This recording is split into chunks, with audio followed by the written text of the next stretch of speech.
Hello friends, today I'm gonna be reviewing My Sister the Serial Killer by Oyinkan Braithwaite. I didn't fuck up the title there, which is a miracle because somehow serial killer is very difficult for me to pronounce. So, this book is set in Lagos, Nigeria, and it talks about Korede, who is a young nurse working at a hospital, who has a sister who, as the title would suggest, is a serial killer, and who has a ginormous, hugest in the world crush on a doctor in the hospital that she works at. The general plot of this novel is essentially Korede trying to deal with her sister being a serial killer while complaining about everyone around her and crushing desperately. That's literally the plot. The plot is very basic. I can't tell you more about the plot because that's generally it.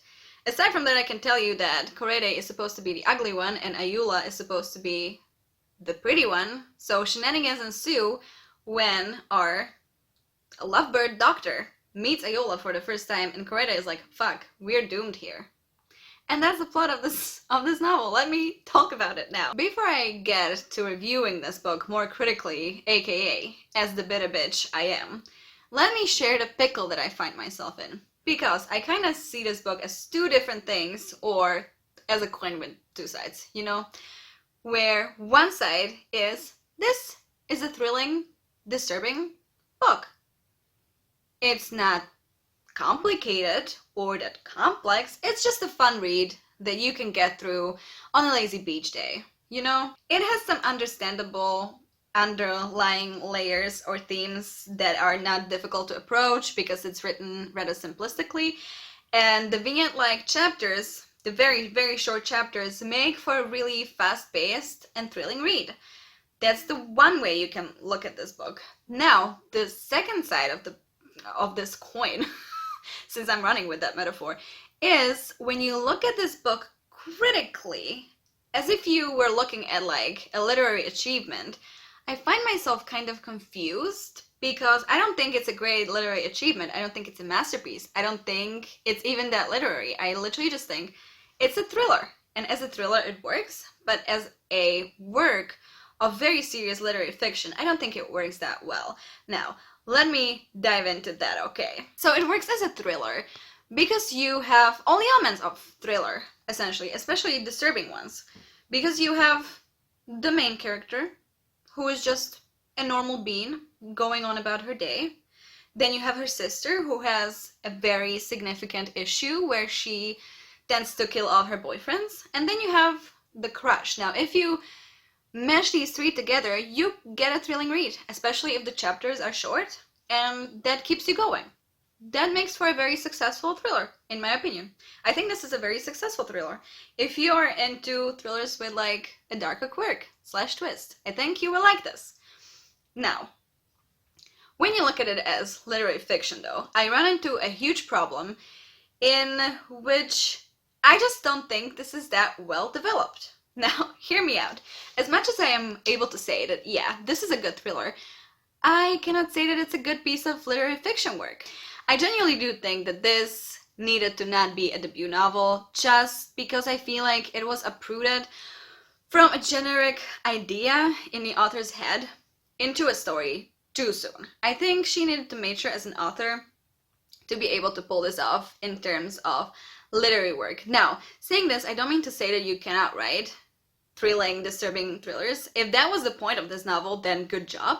But if it wanted to be a work of literary achievement, I think it needed more developing. When I say the story is underdeveloped, I most of all mean the characters. Because, you know, when you have a work of literary fiction, you don't necessarily need a very complicated plot.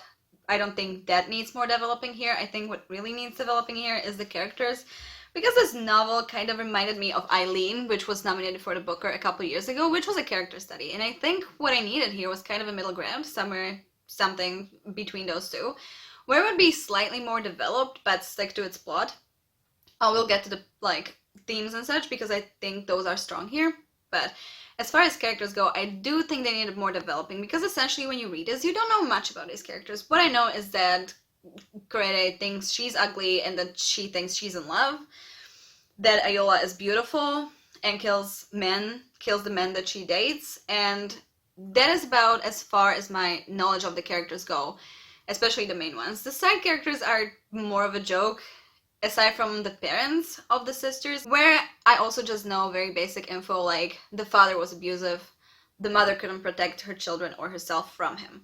That is also just some basic info that I get from these characters, and that's all. And I don't think that's enough for me to form an actual opinion on them or treat this as a character study or to really truly understand them or get anything from their story. Anything could happen to these characters and I wouldn't care. That's essentially my biggest issue here. My second issue is the side characters, which are vastly underdeveloped in that they are essentially cardboard cutouts. They don't have much of a personality. The doctor kind of does represent the usual man because this book does have some kind of feminist theme running through it, if you want to look at it that way. And he does represent how men see women / how women can see men and how it's internalized. But aside from him, especially the nurses at the hospital that Korede works at, were kind of ridiculous. Their behavior reminded me of just high school girls, you know, those high school girls that we all know and that we all hate. And I don't think that was appropriate for the setting either. But the hospital being inappropriate, I will get to in a second. But yeah, these characters needed more depth, in my opinion, for me to be able to really follow them. But that unfortunately didn't happen. Now, my second huge pickle is the hospital setting, because I don't think it's done very well in the sense of the way these nurses / doctors treat their patients, talk to them, become too familiar with them is okay. Like, I don't think it is. The rest of this novel is very rooted in reality, and reading this very unrealistic way that the hospital setting was described just really pulled me out of it and made me feel like it was just a tiny bit too ridiculous. Because yeah, Korede has her own issues, but it's also the other characters who don't think that there's anything weird about her calling her patients the first name, stuff like that, you know. That just rubs me the wrong way because I think doctors and nurses should be professional at their work. And even though Korede does some fucked up shit, no one calls her out on that. She constantly goes to see a patient that's in a coma and confesses to him everything that's going on in her life, which would be twisted in itself, you know, just kind of like a recluse activity that she has, another sign of her having her issues on her own. But the fact that the doctors and the other nurses are aware of this and never say a single word, I don't think that's okay. So that rubbed me the wrong way and was kind of ridiculous. You know what I mean? But other than that, I don't think I have anything necessarily negative to say about the novel in itself, because yeah, the writing is simplistic and I would like it to be more, not exactly flowery or any of those, but like a little more in depth, you know. There was a chapter, a very short chapter, that talked about Korede looking at a painting at their house, which their father hung up on their wall, and she talks about how to her it represents a picture of a life that could have been. And it's very introspective and beautiful, and honestly, if the entire novel was like this, it would probably be a 5-star book for me, because that short chapter said more about the character to me than the rest of the book combined. It really spoke volumes. However, the rest of the novel doesn't carry on like that at all, and not even like the motive of the painting is used that often or to its full potential, which I guess when it comes down to it, the book in itself doesn't really fulfill its potential. A huge positive that I want to talk about this novel is the slow reveal of Korede being a very unreliable narrator. It comes to you in waves. You, at the beginning, have the idea that she has her issues as well, but you have no clue how serious they are or how much they affect her daily life. And it is very well paced throughout the novel as you find out what exactly troubles her, in what ways her own behavior is pretty fucked up. And I do think that the conclusion to this novel is really satisfying, and it serves its purpose as a commentary on the relationship between the enabler and the enabled very well. So I loved that part.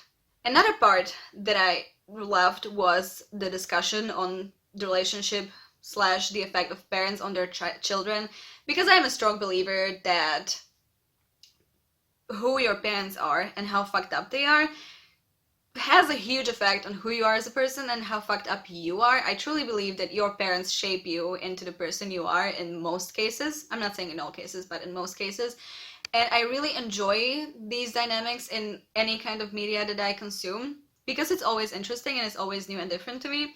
And to me, the parts in this novel that talked about Korede and her parents slash the sisters and their parents outside of their current situation were really the strongest to me. I thought that they really shine as far as this novel goes.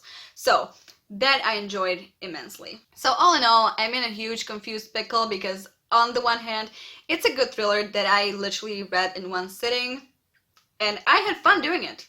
I giggled a couple times. I cackled. I made a laughing sound. It was a good time. On the other hand, I don't think it's great when you look at it as a work of literary fiction. So I think it depends on what kind of approach you choose, whether you want to see it as just a fun thriller that you can read in one day, 2, 3, however fast you are with your reading, and let it simmer in your brain without any serious critical thinking, which is very fun. Or if you want to just look at it critically and take it apart, in which case I don't think it holds together very well. So, 2 sides to every story, I suppose. So, subscribe if you liked this sort of content, or if you want to see more of me being overly too critical for my own good, or being a bit of a bitch, whatever you want to call it.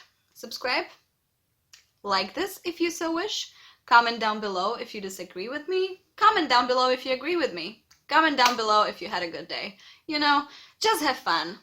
That was that, friends. We will see each other some other time. In true Ellen Ripley fashion, I am for now signing off.